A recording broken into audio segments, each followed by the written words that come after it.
Hi everybody, it's Mark here, and I've just come on today to talk about this tarot deck.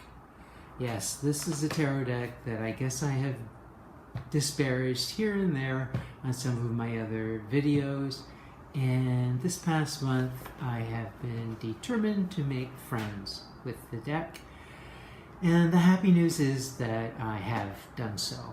I appreciate the deck at a whole new level now, and I can say it has some really unique qualities going for it. I guess one of the reasons why I wasn't that attracted to the deck was the imagery, generally speaking, on the cards is very sort of standalone. I like to make up a story when I do a reading, and that doesn't really work with these particular cards. But what I found by giving the deck a chance and working with it and keeping it down to a 3-card spread, they're big cards for one reason, but I also wanted to just see how they work together. And I can't say that the cards talk to each other so much as some of my other decks, but what it does have to say, it gives to you very directly, right between the eyes. You can't miss the point it's trying to make. And I actually like that when I'm reading for myself.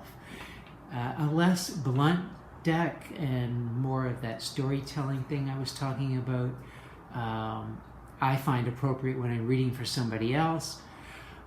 But for myself, because we can sort of prejudice what we want to see in the reading, and these kinds of things get in the way. So when you have a deck that you just can't hide from the imagery, it really helps when you're reading for yourself. So that's one thing I found, that the deck, first of all, does work, and works well under these parameters that I've just been talking about. Now, I've been an astrologer a lot longer than I've been a tarot reader, and you would have thought that the fact that this deck has astrological symbolism on it to enhance the cards. We have Venus in Aries here, and here we have Venus in Cancer for the Two of Cups. But that wasn't a positive for me, or an enhancement that I necessarily wanted to see. I always enjoyed keeping my astrology and my tarot separate, as two separate systems. Absolutely, I can see how they inform each other, but I just didn't want to see zodiac stuff on tarot cards. It's just sort of, I guess I note my astrology so well that I didn't want it to overwhelm what the card in tarot speak was trying to say. So that was a negative, but it isn't anymore, because I feel competent in reading tarot and different systems, the TDM and the RWS and now the Thoth, that these kinds of overlaps no longer bother me in any way. So the other thing that, well, the first Thoth deck I should say I got was one of the greenies, like a very old one. And it had this awful bordering. It wasn't this sort of subtle gray border that we see here. It was a very nauseous-making green border on all of the cards, and I think there's a bit of a green tinge over the card, like the center of the card, the actual imagery itself as well, and it just kind of made me sick to my stomach when I would pull out the deck and try to read with it. So now I have this version, and it's overcome that problem. And so I felt that there was a negative energy coming off the deck, but it was more, I think, the green energy that was coming off, this Martian energy that was coming off the deck that was disturbing me. In fact, I actually was right. There was energy coming off the deck, but it wasn't this negative, confronting energy as I had first perceived it. The thing about these cards is they have a lot of energy in them. Without depicting a specific scene, as we would see in RWS, you still get a blast of color and enough going on in the card to give you an idea of how you're supposed to be feeling when you look at it, but giving you wiggle room, which I love on a pip card, or a minor, I should say. I like to have that intuitive wiggle room. And I find the Thoth deck does a nice compromise between Marseille, where it's just pips, 3 swords on the card, and that's it, and the Broken Heart, or on the RWS. Here we just have this, life has gone very, very gray. There's this flower that's being disrupted by, the sword here. And of course we have the keyword sorrow, if you still didn't get it by the color and the energy.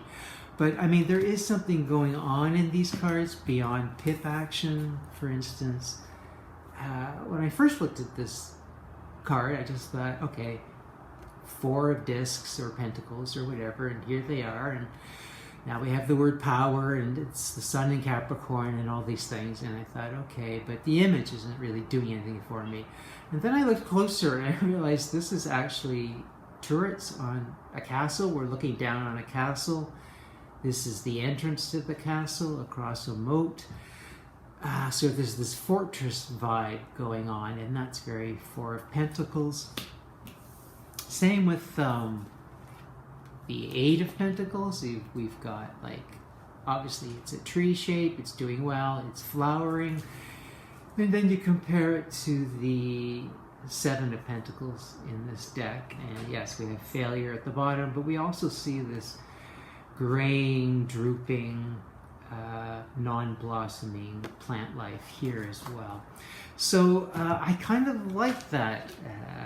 Now, what I don't really love about the deck is with the majors. I do like, I do like the art style overall. I didn't at first, but now I really am seeing them as, actual paintings, like beautiful artwork, that has been framed, rather than bordered.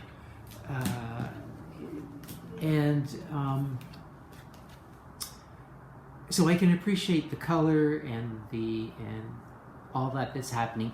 What I don't enjoy in the majors is this is where we get all the esoterica with she's riding the beast of Babylon or something or other, and what's going on up here, and etc., etc. So I still get, the energy of the card and this serpent tail, and yeah, you have to start looking deeper into why certain symbols were chosen, and that can be exhausting with the tarot deck.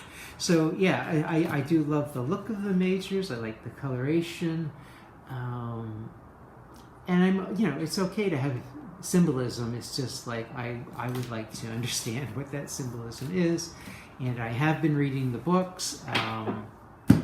I don't have them here with me right now. I could show you some of the books that I've been reading, and they have been helpful coming to terms with the deck overall. Probably Crowley's own book is the least accessible of them all. Now, another point before I wrap up is in a deck, as you know, it's important to me, is always the court cards. So if this deck, even despite everything I say it has going for it, it didn't have good court cards, I'd be out. I mean, that just can't work for me. But there is a challenge in the courts because of the way they played around with the naming and some of the ranking as well. So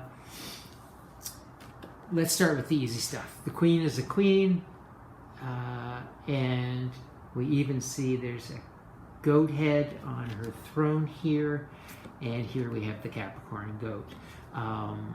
And very specific zodiac signs are allotted to each court card. This is the one area where I don't mind where astrology and tarot meet, because I kind of like that little extra bit of information when it comes to the courts, which are always a challenge sometimes to interpret. So that works for me. So the queen for the queen, that's fine. The page has become a princess, which we lose the sort of page as a messenger kind of vibe when we do this. But I do like the gender equity that comes out of it when we now have a female, a clear female as the princess. So I can sort of make those work. What actually works better with the Thoth tarot, and is very much based on it, is the elementals associated with the ranks. So in other words, this is the Queen of Discs, so she is a queen, so that's water of earth realms. And just thinking of how water and earth work together give me a better idea of what the card means, as opposed to the rankings, because like I said, here we've lost the messenger vibe, or maybe even the student vibe of the page. But we've got the princess, who is earth of earth. So this is the earthiest card in the deck. And so that gives us something to work with. That's different than we're used to, but I can live with it. Now, the biggest controversy is the knights versus the kings, or the prince in this deck. I can't live with any other system other than knights are fire. It just doesn't make sense any other way. And kings are air, because they have to stand back and be objective and logical in order to run the kingdom. But the knights are more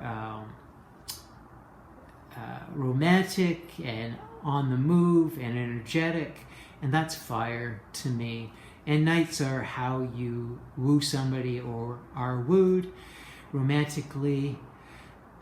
So what some people have confused, and I can't say who's right or what the Golden Dawn ultimately believes to be true, but some people feel that the king here is equal to the knight here, and the knight here is equal to the prince here.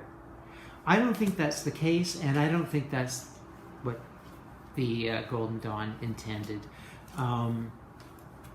So the knight in the Thoth tarot is the consort of the queen.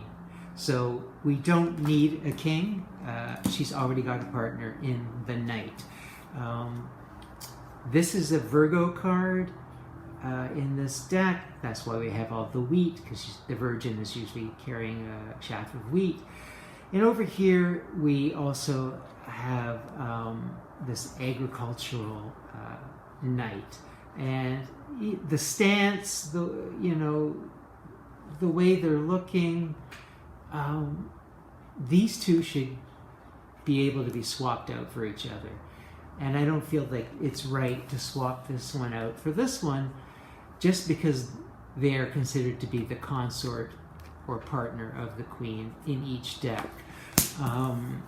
These two go together, and so what we have here is we have the prince prior to becoming a king. He will one day be king, but this is sort of like a younger version of this king. And I think I'm right in this assessment, because as you can see, Pamela Coleman Smith brought in the whole Taurus bull thing with her king, and it's pulling the chariot. A bull is pulling a chariot in the Prince of Discs. So I don't think I'm wrong about this, and I'm really happy to see it sort of match up in this way. What's really interesting about the courts is, again, the knight is the consort of the queen. So each of the courts and each of the suits have their own stance. Princesses are all on the ground, standing on the ground. Queens are all on thrones. Knights are all on horseback, and princes are all in chariots, pulled by usually the animal of the zodiac sign. So what is really cool is if the knight on horseback is a consort of this throne queen, dethroned queen, and their child is the prince, future king, well, we've now got the throne has turned into a chariot with an animal pulling it. The horse becomes the bull. So I thought that was really, really interesting. In any case, those are my thoughts on Thoth, and let me know what you think about this deck. So I'm giving it a thumbs up now, when it used to be a thumbs sideways, and decades ago, a thumbs down. Bye for now. Hope you found that helpful. See you next time.